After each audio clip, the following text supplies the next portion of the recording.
So I kind of wanted to give you guys a little bit of an update on what's going on in my world because everybody's dealing with a lot of stuff right now. And so I think we all need to kind of be invested in each other's lives and staying vocal. I feel like I can't just hide behind the piano a lot now because there's a lot of things that need to be talked about and discussed. So, first of all, my last gig in the Four Seed Future happened on last Saturday. And even that was kind of a risky endeavor. Went down to Miami, played for an event, and then had to hightail it back up here, washing my hands and being as safe as I possibly could be the whole entire time. So at this point, I am holed up with my three precious girls and my wife in our apartment, which thankfully has plenty of resources for making art and for communicating with people.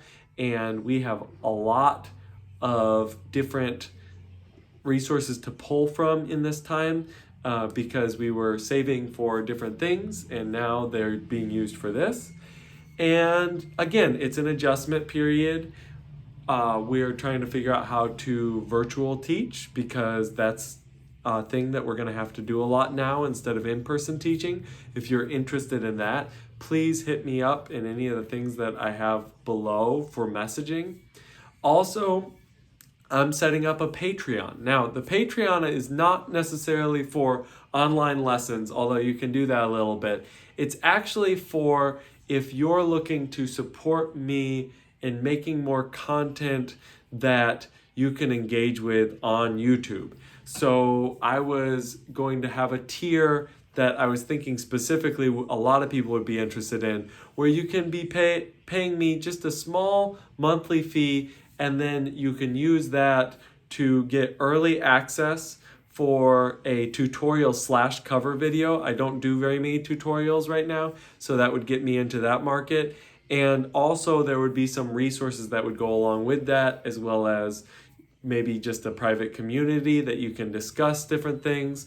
So again, it's in the early days, but I would love for you to stay tuned for the Patreon page that I'm going to make and probably have live sometime next week. Now, other than that, we're just coping. I would highly recommend, if you're not, call your family members and your friends way more than you typically do. I have been calling my mom once a day. I've been calling at least one of my siblings once a day. We're going to have a FaceTime with one of our friends' families at dinner tonight. Again, it's important to stay connected.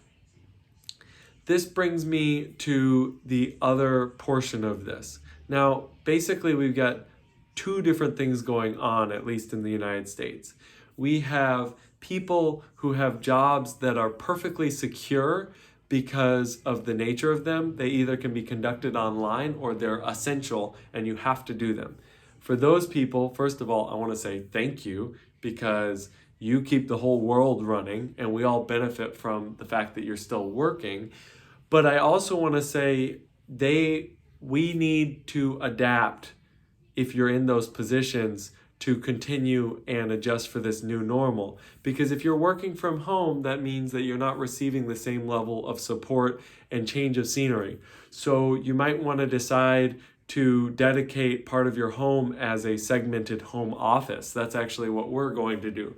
You might want to consider structuring your time in a different way than you would in a regular workday. You might want to break up your workday into multiple chunks if possible, instead of trying to do like a 9 to 5. I think you're going to go crazy if you do that at home, just being honest. Well, I've never been able to do a 9 to 5, so who am I to talk?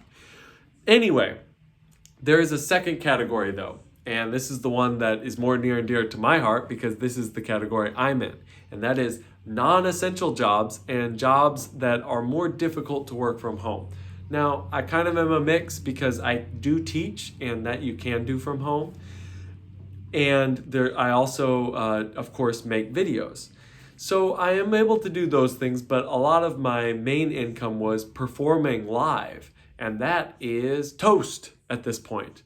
That is not happening right now. I'm sure it will come back, but in the meantime, we have to figure out ways to keep this going. I think this comes down to what are we trying to achieve? And so the first thing I think everybody should do, and you see this a lot right now, is either start a live stream and share your art online, or go on somebody else's live stream and check out what they're doing. Because if we all band together as a community and form these online bonds, it's only going to make us stronger on the other end. All of these tools have already existed for a while, but we haven't been using them because we've kind of been spoiled. And so now we are learning to use them and learning to grow together in the use of them. So first of all, on Saturday, I am going to do a live stream from my Facebook. And so if you search for Robert Monroe, you can probably find me there. And I'm going to do all Nirvana, which you might find interesting considering I do a worship channel primarily. But I like all sorts of music, and that was kind of the first thing that came to my head to try out. And I would encourage you to do the same type of things. What you want to think about doing is how can you take what you generally do and do it in a way that you can do it online. Now, I mentioned this before, but if you have any ideas in the back of your head and you have the time, meaning you're not working an essential job, so you're kind of laid off right now, and you generally have finances are generally okay, you had money in savings, I think this is the right time to start something. Now, I'm not talking start a full-fledged business. Please, please, please do not go out and buy a commercial building or, start a restaurant. That's not a good idea right now. What I am saying is if you have an idea for creating content, or if you have an idea for reaching out and helping people in some way online, or you want to start a blog, or you want to learn how to play the piano, or you want to learn to play another instrument, or you want to learn to take better pictures, whatever it is, be an esports commentator or player, this is the time. People are going to start to get very cabin fever soon. And the best way to avoid this is, instead of thinking of this as a curse, think of it as a blessing. We generally are running around like chickens with our heads cut off. I know I am, to make sure that we stay on top of things and we earn the money that we think we need to earn, and head towards the career that we need to have. And the truth of the matter is, this all made this kind of seem silly and irrelevant. I went from being at a certain place in my career to going all the way back to zero, like literally pre-college levels, just with one event. And that can happen to any of us, and has indeed happened to all of us. And so what we need to do is we need to go, okay, well, if things can happen that way, that fast, why am I afraid? Why am I worried? Everything can change in an instant. And change, it can be good or it can be bad. Instead of fearing change, we should embrace change.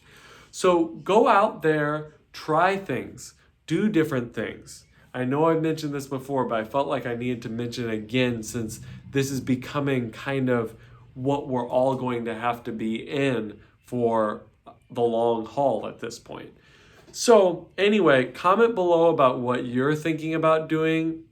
I'd really be interested actually in knowing what part of my YouTube audience is essential workers, so you're still working, and non-essential, like entertainment people like me who are not working anymore.